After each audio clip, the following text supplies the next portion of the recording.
Welcome back, Indiana Sports Beat Radio here on this Monday, getting your week started right. The weather looks decent enough. It's clear skies, no clouds out there. Dustin Dopirak from the Bloomington Herald Times joining us as he always does. How was your weekend, Dustin? Good, Jim. How was yours?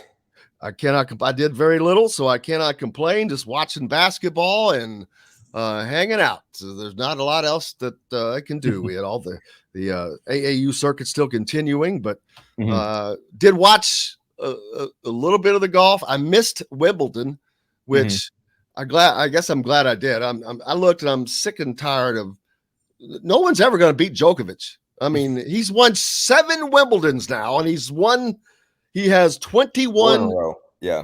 4 in a row, 21 majors, one less than Rafael Nadal. And so, but it's just like tennis is the one sport where it just seems like they always have this guy who dominates for so long, but Nadal dominates on the clay. Djokovic is dominating on the grass, but Nadal's about done. Djokovic probably has a few more years than he might say. Yeah, it looks that way. I mean, Nadal obviously, I think, he made the semis and then had to retire, had to sit out of it because I don't know what happened to him. I can't remember if it was a knee or a shoulder, but I think it was a shoulder. And he basically said, "I can't serve, so I'm out. I can't really do this." And yeah, no, I mean, it is remarkable, but like on the same scale, I mean, those guys have played each other a lot, and really, Federer obviously is. Reached the point that he's not nearly as effective as he was. But I mean, you had this sort of period where 3 guys really just stood atop tennis and were phenomenal. And I'm not really a tennis guy. I watch every once in a while. My wife likes Wimbledon because she went to it. Basically, she played tennis when she was in high school, and she did a study abroad in London and got to go, to Wimbledon one year. So she tries to watch the finals every year. But it has been wild to see having 3 guys really be at that top level historically among the best ever, and have them all playing at the same time. And so now as Federer and Nadal start to age out, you have Djokovic who's just going to stand atop of this thing, and you're waiting to see if somebody else makes a run. And I don't know how you pronounce his name, but Kyrgios at least gave him a game yesterday. I mean, Djokovic ends up beating him in 4 sets, but I mean, it wasn't embarrassing. I mean, he was in a tiebreaker in the last one. So, maybe that guy turns it into something. Not sure. So I know you're probably not a big NASCAR guy, but did happen yesterday in Atlanta. Chase Elliott won that race, which was significant because he became only the 2nd ever Georgia-born driver to win that race, which they've been racing in Atlanta for a long time. That seems pretty crazy. It is. That more than surprises me that's never happened. And Bill Elliott, a big name, obviously, in NASCAR, and Chase Elliott as well. They have the pool hall down in Dawsonville, which is a big deal. But quickly, I will say, and who else they said it? They agreed. It was one of the best races I have seen.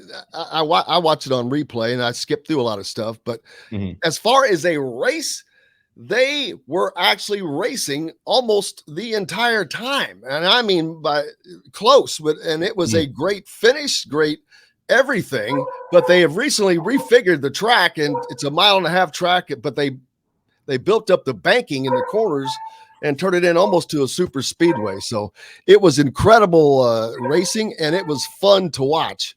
And I think NASCAR needs to do more of that if they're going to continue to be a major sport in the United States. Because that was fun. That was fun to watch. For me, I'm like, wow, it was great action. And then you've got guys that are it's becoming such a young. The only bad thing is they're losing their stars. I'm sure you know the names Dale Earnhardt Jr. and all that. Well, Dale Earnhardt Jr., he's gone. Jimmy Johnson, he's over in IndyCar. He's done with NASCAR and trying to that'll be a done, but he is done. You got so many guys that are out of the sport now that were just in it, and it's so young, it's mind-boggling. It's never been like this ever. And those drivers, the youth is amazing, but they recently changed cars. This is they call it the next gen car, where they're all different manufacturers, but everything is as similar as possible. And they've had 13 different winners this year, and the top 16 make the playoffs. They've never had, it's the most winners ever since the second year of NASCAR. So that's mind-boggling in itself, but it shows they have certainly brought parity to their sport. But that was a hell of a fun race to watch yesterday, I have to say. That's fascinating. I didn't know any of this, but I mean, it's fascinating to hear all that, basically, because as you mentioned, it seems like the names that we're sort of used to seeing are starting to age out of it, and so when it becomes a new list of guys, I mean, how do you market that? Basically, I think every major sport sort of has that question to deal with at some point in time or another. It's like, so when you build, your marketing around a certain group of guys for so long, and there's I don't know. I mean, basically that they have these personalities and they're these type of people, and you marketed around them for so long, and then you've got to change because it's just a new group of people. How do you do that? The biggest thing is, though, they makes a difference, because you get all these names involved and let them fight it out and sort of. Yeah. Well, their names, their stars were stars for so long, and it would barely cycle out. Even when one or two would drop out, there was still more to come along. And it was, it's never been like this. It's not far from just being an unbelievable changeover. There's just a handful of what I would call names left that are currently going, but these other guys are successful. But I don't want to stay on that too long, but great, because I don't know anything about it. I know that. It was just an interesting thing. Your latest piece, I think, was about Caleb Banks, as we got to speak with him last week. And for the first time, he met with the media for the first time. And he's an enigma because while CJ Gunn, we know plenty about, not a lot has been talked about with CJ Gunn. Most of the attention has gone to Jalen Hood-Schifino and his high school teammate, Malik Renault, because of obviously their the big 5-star recruits coming in. But Caleb Banks is unknown. We haven't seen him play. He's from Georgia. Don't know, haven't heard much from him, but he is someone that could come in and just surprise a lot of people. Yeah, no, I agree. I mean, I think Zach went down to Georgia to see him make a deal. He didn't make a deal with the devil, did he? He did not make a deal with the devil. He's heard how that goes, and I don't think he's that little. As far as I know, he's not. Doesn't have quite as good as fiddle skills as Johnny, but he. Well, one of the things he told me, basically, because I keep saying, like when he committed, I was like, well, okay, what's the downside here? Basically, I mean, like, why is he only a top 80 player? He's a 6'8" wing, a lot of length, but straight perimeter skill. I mean, you watch his tape, and there's nothing wrong with his handle. There's nothing wrong with his shot. He can hit threes. I mean, he handles the ball like a guard. I mean, we spent a lot of time talking about the transition that Jordan Geronimo would need to make to become a 3. Caleb Banks is there, like that, like basically like Jordan Geronimo is trying to be able to do with the basketball what Caleb Banks can do with it right now. So it's just like kind of you're looking at it, it's like, okay, what's the catch here? Because 6'8" guy with that kind of perimeter skill, he's averaging 23 a game in Georgia. Why is he not a top 10 player? Sort of has been sort of my question. And the best that Zach could sort of explain to me is that, for all those numbers, it's just like he doesn't realize how good he is. He doesn't realize like the degree to which that he can like it's like he doesn't realize how he can maneuver yet. He does not realize how he can post somebody up, how just he can impose will on somebody.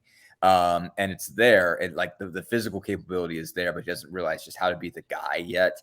And you see that, I guess, in travel ball, is that, when he was playing for the Celtics, he was not the type of guy that would go get 40, like he could do in a high school game. And so like, basically that's that. It's just it's the strategy of it all of like you see these guys that are just killers, and just know, like, all right, like I've got all this skill and I can just take it to you every single time. Like you can't stop me and I know it. And, I know how to get to my shot. I know basically, not only do I have this ability, but I know how to use it. And apparently that's what they're not seeing quite yet. They hadn't seen quite yet.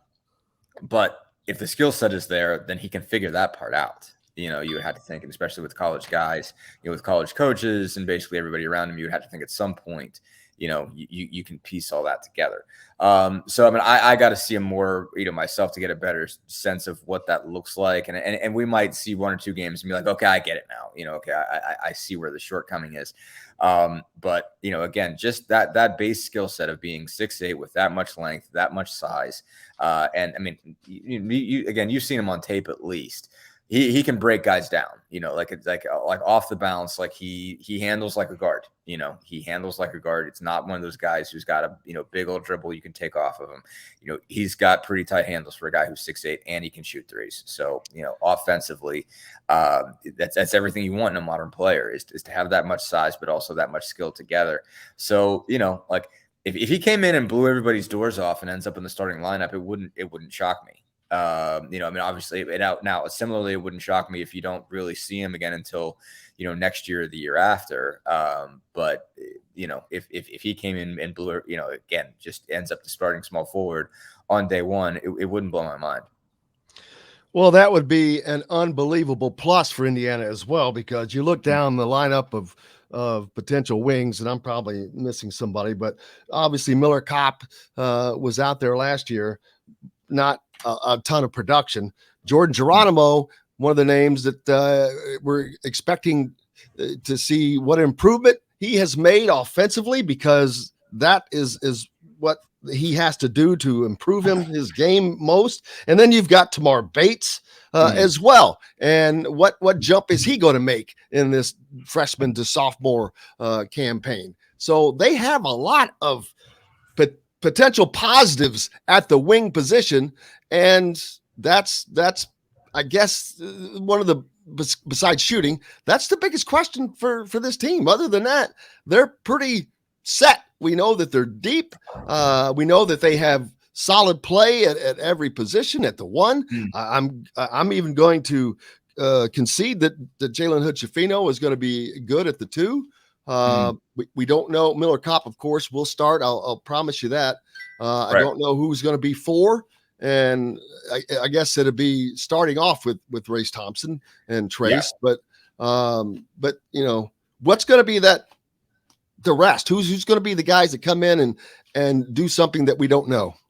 Yeah, no, the mix of the 2 and the 3 is really the interesting question as far as lineup is concerned, because you can have an all because basically a small forward at this point is a third guard. It's just a bigger one. More or less. But I mean, if you go, you can have 2 shooting guards and have one of them be, nominally the small forward, basically. So the idea of them having Hood-Schifino in the 2 and Tamar Bates at the 3, I think is a perfectly solid lineup. If Bates makes the leap that I think everybody really thinks he can make. So I think that could be a really good lineup. But yeah, I mean, Caleb Banks could conceivably be that guy. Jordan Geronimo could, if he, has the kind of guard skill, but just creates the kind of guard skill that Caleb Banks already has. Jordan Geronimo could be that guy. So, and obviously Miller Kopp can just win the job back because they don't have anybody who's made the number of threes that he has in college. Basically, if it's, we just need to get a shooter on the floor and a proven shooter on the floor, we're willing to have other guys up there at the 2. Have creators at the 1 and the 2 and have a shooter at the 3. That's totally possible. They would go in that direction. So a lot of things could go down. I mean, I still think Race Thompson starts at the 4 because 6-year guy, been productive. Just have a hard time imagining Mike Woodson benching him, have a hard time seeing him being demoted, as good as Geronimo is, as talented as Geronimo is. And obviously this runs into some issues going forward. But, Thompson's a guy that's been productive on both sides of the floor, scoring, rebounding, defending. I have a hard time, seeing Mike Woodson benching that guy. Dave G asking about Logan Duncombe. And, well, to be honest with you, I was going to say, I don't know because we haven't seen anything. we always have to underline this, that, you know, we're not allowed to practice ever, basically. And so it's like, you know, I'd love to be able to tell you, yeah, I've been watching him at workouts all week and at, you know, open gyms and stuff. Like, we're not allowed in there. Like, we would literally get arrested if we tried to go see this stuff. So, you know, like, we're not. I mean, like, we you know, I don't think we're out there trying to fake it, but like, Indiana basketball does not let you see a lot of stuff. It does not make it available for the media. It's not public. So it could be, and we'll ask, obviously, you know, what kind of progress he's making. Obviously, when we get to talk to Mike Woodson next, we're going to talk to him. But frankly, we just don't know. And I'm sure he's making improvements. You would have to think he's doing something. But I'm also going to guess that he's not improved enough to where he is going to move any of the names that we've spoken about out, because the guys in front of him, it would be, I mean, he's Malik more Reino's of an inside out. Yeah, you'd have to think Malik Reino is the backup 5, and you have to think he's ahead of Logan. You just have to. Oh, absolutely. And you know, I mean, Logan was a good player at Muller. I mean, you kind of forget that because he was just so rarely used and just looked like, you know, a fish out of water whenever they threw him on the floor. You know, and it was just like, but I'd have a hard time imagining that Reno's not the backup 5, that when Trace Jackson Davis comes up the floor, it's not Reno in that position. I was as well. And there are a lot, I think, to get ahead of Malik Reno, I think. And we're not quite probably a month into them practicing together. They just arrived at the beginning of June. I'm not sure when they actually started working out to get together. So I imagine the first day. I imagine they've been hooping since. It's a question of, I don't know when they did formalized, you know, this is when you have to be here this day workouts. But these kids hoop, you know, and they get there because it's like, okay, like that's what they're there for. You know, that's what they showed up. So I presume they played pickup within 2 days. And the thing is, they have to gel together. They have to get together quickly, especially when you see someone like Jalen Hood-Schifino, who I'm guessing is going to start. And he's at least the backup point guard. At worst case scenario, if he's not the starting 2 next to Johnson, then he's the backup 1. And Xavier Johnson has to come off the floor sometimes. You know, he's not he has the athleticism. He has the endurance to play 40 minutes. It's the staying out of foul trouble and not turning the ball over part. And so, you know, he'll play 27, 28, 29. Like, so Hood-Schifino is going to get at least like 12, 13 minutes a game at point. And I presume then that you're finding another, you know, 15 or so at the 2. Speaking of Xavier, that's exactly something he is going to have to do. He's going to play at a little bit higher level last year, and that's not that he didn't. He played at a very high level, especially at the end of the season, but he's got to be able to do that and not get in foul trouble, because if there's anyone that Indiana needs on the floor, it's Xavier Johnson. I think that they could, well, obviously Purdue game proved Indiana could go without Trace Jackson Davis and alter things, but I think without Xavier, they would be in trouble. I mean, he really made the offense go. Yeah, I mean, they would have been in huge trouble. You know, I guess obviously last year they had Rob Finney as a backup, and he was fine. You know, he did okay. You know, obviously defended well. And on the flip side, you know, basically whenever Finney was healthy, I mean, obviously there was the issue of when Finney was not healthy, you didn't really have a backup point guard. You had to go to Christian Lander, and he wasn't really performing all that well. And then Lander was hurt too. So when both of those guys were out and Johnson was out, you didn't really have a point guard. You were forcing Trey Galloway into that position and some other guys, Parker Stewart or whatever, some other guys to bring the ball up that weren't really built for it. I mean, Hood-Schifino gives them a guy I think they can trust. I mean, so Johnson's really important. I don't want to dismiss but getting a 5-star point guard who's very much got a college-ready body, whereas, like, you know, Christian Lander was a 5-star point guard that never had a college-ready body, and still might not. Hood-Schifino is a guy that you know, he's big, he's muscled up. You know, you can put him in there, and he can be that guy pretty much immediately. So they can live with him. You can live with Hood-Schifino playing 20 minutes at the point. You know, you'll be fine with that. gets hurt. I think they'll be okay with that. That they're better set up, I think, to deal with it now than they have been in the past. That doesn't make Johnson any less important. He's a big deal. He's probably second on the team in returning 3-point shots. I mean, he made himself a 3-level scorer by the end of the year. Hood-Schifino's got to get to the point where he can shoot it there. And I think the 3-ball is part of the game has been lacking a little. He's got a really good mid-range game. So Johnson's got all the pieces and the experience and all that kind of stuff. But I think you can trust Hood-Schifino a little bit. Kyle Guy apparently having a pro-am event. It said looks like some of the IU players are participating in that. Yeah, me too, because I'm not sure how that works rule-wise. Obviously, if they're doing it. Well, remember they did it. I'll never forget this. Between the 2010-11 and 2011-12 season, all the returning guys went and played at a pro-am, the pro-am at IUPUI. I think Carlos Knox was running it.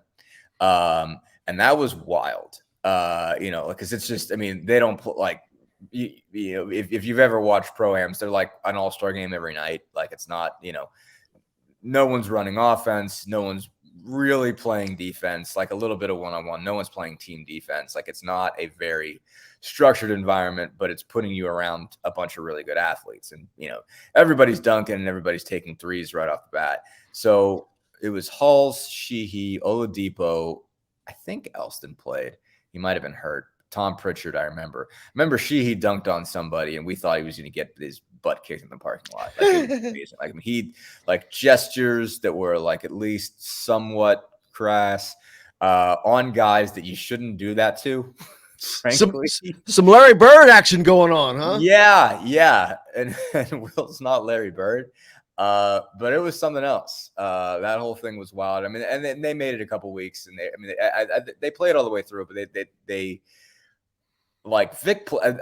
It was a moment for Vic. It's definitely one of the ones that I circle back on Vic's development and said, "Whoa, okay, like that's him making a leap." Like he got the ball in his hand a lot that summer, and the summer before, the year before, like he could only dribble in straight lines. But he was breaking people down and he was going to get his own shot. And that was a moment.